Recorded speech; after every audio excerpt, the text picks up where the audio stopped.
Good morning friends, मैं doctor Nandini Sharma BCom part second के ABST के फर्स्ट पेपर इनकम टैक्स में इनकम फ्रॉम सैलरी के बारे में बात कर रही हूँ।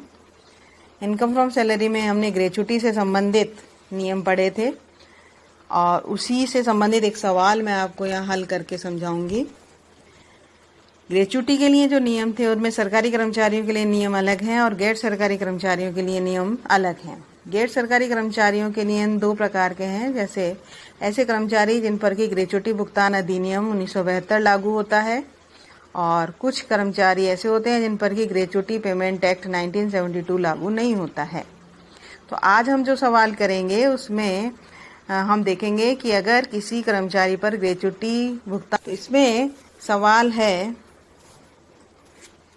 कि श्री डी के शर्मा ग्रेच्युटी भुगतान अधिनियम 1972 के अंतर्गत नहीं आते हैं और 34 वर्ष 9 माह 23 दिन की सेवा के उपरांत 23 जून 2019 को सेवानिवृत्त होने पर 5,76,000 रुपये ग्रेच्युटी के प्राप्त करते हैं।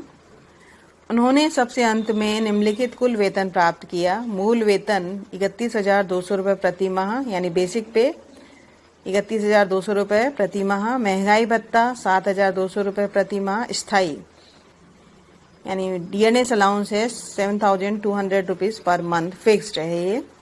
और मूल वेतन में 1,200 रुपये प्रति माह की वार्षिक वृद्धि प्रति वर्ष 1 जनवरी को होती है, यानी इंक्रीमेंट जो लगता है वो 1,200 रुपये का इंक्रीमेंट, उनका एनुअल इंक्रीमेंट 1 जनवरी से लगता है। और कर निर्धारण वर्ष 2020-21 में ग्रेच्युटी की कितनी राशि कर मुक्त होगी ये हमें ज्ञात करनी है। तो देखिए, ऐसे कर्मचारी जिन पर की पेमेंट ऑफ ग्रेच्युटी एक्ट लागू नहीं होता है उनके लिए जो नियम है उसमें हमें जो बातें ध्यान रखनी है वो ये है कि हमें एवरेज सैलरी यानी औसत वेतन की गणना करनी है उसकी। और औसत वेतन की गणना करने के लिए रिटायरमेंट से तुरंत पूर्व के 10 माह के वेतन के आधार पर हम उनका औसत वेतन ज्ञात करेंगे। वेतन में हमें वैसे तो नियम ये है कि मूल वेतन यानी बेसिक पे और डीए यदि सेवा शर्तों के अंतर्गत दिया गया हो तो उसे शामिल करना है, लेकिन चूंकि इनको जो महंगाई भत्ता मिल रहा है उसके लिए ये नहीं दिया गया है कि वो सेवा शर्तों के अंतर्गत है या नहीं, तो हम ये मानेंगे कि जो डीए इनको मिल रहा है वो सेवा शर्तों के अंतर्गत नहीं दिया गया है। तो हम इनके सेवानिवृत्ति से तुरंत पूर्व के 10 माह का जो बेसिक सैलरी है उसी को हम लेंगे और डीए को हम उसमें शामिल नहीं करेंगे।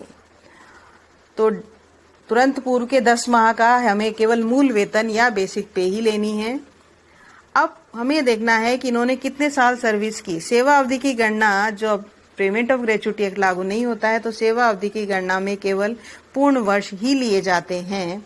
तो इनकी जो सेवा अवधि है वो वैसे तो दे रखी है 34 वर्ष 9 माह 23 दिन की, लेकिन पूर्ण वर्ष इसमें 34 वर्ष ही हो रहे हैं, 34 ईयर्स ही कंप्लीटेड ईयर्स हैं।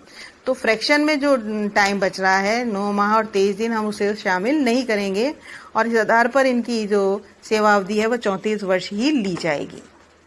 अब एवरेज सैलरी कैसे निकालनी है देखिए, उसके लिए हम लेंगे, इनकी सेवानिवृत्ति हुई है जून में, तो जून से तुरंत पूर्व के जो 10 महीने हैं वो हमें काउंट करने हैं। तो वो 10 महीने आ रहे हैं अगस्त 2018 से दिसंबर 2018 तक 5 महीने, क्योंकि उस समय इनकी बेसिक पे 30,000 रुपये थी। तो हम लेंगे एवरेज सैलरी और basic salary for the 10 months immediately preceding the month of retirement. Salary from August 2018 to December 2018 30,000 रुपये मिल रहे हैं, क्योंकि 1,200 रुपये का इंक्रीमेंट इनका जनवरी में लगेगा। तो 30,000 को हम 5 से गुणा करेंगे, 5 महीने हो गए, 1,50,000 रुपये हो गया। और उसके बाद जनवरी 2019 से इनकी जो बेसिक पे है वो 31,200 रुपये हो गई। तो 31,200 इंटू 5 हम करेंगे, यानी सैलरी फ्रॉम जनवरी 2019 टू मई 2019 वो हो रही है 1,56,000। Total salary for last 10 months 3,06,000 रुपये हो गई। और इसका हम एवरेज सैलरी निकालेंगे, तो average salary is equal to 3,06,000 divided by 10 months is equal to 30,600, 30,600 रुपये इनकी एवरेज सैलरी आ जाएगी। अब एवरेज सैलरी आ गई 30,600 रुपये और सेवा अवधि जो हमने निकाली वो आ रही है 34 वर्ष। अब इसके बाद जो हमें निकालना है कि कर मुक्त राशि कितनी होगी, तो ग्रेच्युटी भुगतान अधिनियम जब लागू नहीं होता है तो नियम ये है कि ग्रेच्युटी निम्न में से सबसे कम राशि ग्रेच्युटी के लिए कर मुक्त होगी, यानी least of the following amount will be exempt from gratuity. तो उसमें पहला नियम है half month salary for each completed year of service, यानी सेवा के प्रत्येक पूर्ण वर्ष के लिए आधे माह का औसत वेतन। तो औसत वेतन हम निकाल चुके हैं 30,600। सेवा अवधि निकाल ली हमने, 34 वर्ष आ रही है, 34 ईयर्स, और हर वर्ष की आधे माह का लेना है तो डिवाइडेड बाय 1/2। तो इसको जब हम कर रहे हैं तो आ रहा है 5,20,200। दूसरा है एक्चुअल अमाउंट रिसीव्ड, यानी वास्तविक प्राप्त राशि। ग्रेच्युटी की जो वास्तविक प्राप्त राशि हुई है वो है 5,76,000, एंड मैक्सिमम लिमिट जो है ग्रेच्युटी के लिए वो 20 लाख रुपए की है। तो इन तीनों में जो सबसे कम राशि है वो 5,20,000 रुपए है। अतः 5,20,000 रुपए तो कर मुक्त हो गए और इन्हें मिले हैं 5,76,000 रुपए ग्रेच्युटी के रूप में। तो 5,76,000 में से हम 5,20,200 घटा देंगे। घटाने के बाद आ रहा है 55,800।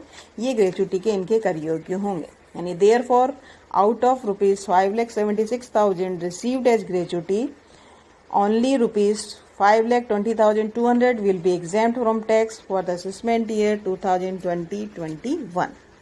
तो ये वो नियम थे जो कि ऐसे कर्मचारी जिन पर कि पेमेंट ऑफ ग्रेच्युटी एक्ट लागू नहीं होता है, उनके लिए हम किस तरीके से ग्रेच्युटी की कर मुक्त राशि की गणना करेंगे।